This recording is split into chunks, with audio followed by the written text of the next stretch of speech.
బులెటిన్లో ముందుగా ఇప్పటివరకున్న 6 big breakings చూద్దాం. నెంబర్ 1, ప్రధాని మోదీ నేతృత్వంలో ఢిల్లీలో ఎన్డీఏ మేధోమథనం జరుగుతోంది. ఆపరేషన్ సింధూర్ కేంద్రంలో ఏడాది పాలనపై ఈ సమావేశంలో చర్చిస్తున్నారు. ఏపీ నుంచి సమావేశానికి డిప్యూటీ సీఎం పవన్ కళ్యాణ్ హాజరయ్యారు. ఇక సెకండ్ బ్రేకింగ్ చూస్తున్నాం. ఢిల్లీలోనే ఉన్న తెలంగాణ సీఎం రేవంత్ రెడ్డి ఇవాళ పలువురు కేంద్ర మంత్రుల్ని కలిసే అవకాశం ఉంది. మధ్యాహ్నం తర్వాత ఆయన హైదరాబాద్కు వచ్చే ఛాన్స్ ఉంది. ఇక థర్డ్ బ్రేకింగ్ చూద్దాం. ఏపీ సీఎం చంద్రబాబు కుప్పంలో కొత్త ఇల్లు నిర్మించుకున్నారు. ఈ ఉదయం ఆయన తన కుటుంబ సభ్యులతో కలిసి గృహప్రవేశం చేశారు.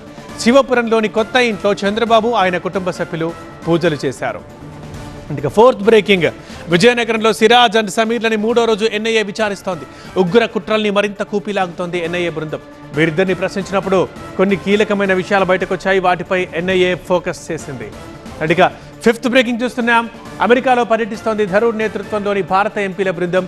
పాక్ ఇక ముందు ఉగ్రవాదాన్ని ఆపకపోతే ఆ దేశంలో ఎక్కడైనా దాడులు చేయగలమని ఆపరేషన్ సింధూర్ ద్వారా భారత్ నిరూపించిందని థరూర్ చాటి చెప్తున్నారు. ఇక సిక్స్త్ అండ్ ఫైనల్ బ్రేకింగ్. ఢిల్లీలో రాత్రి నుంచి కురిసిన వర్షానికి ప్రజలు అవస్థలు పడుతున్నారు.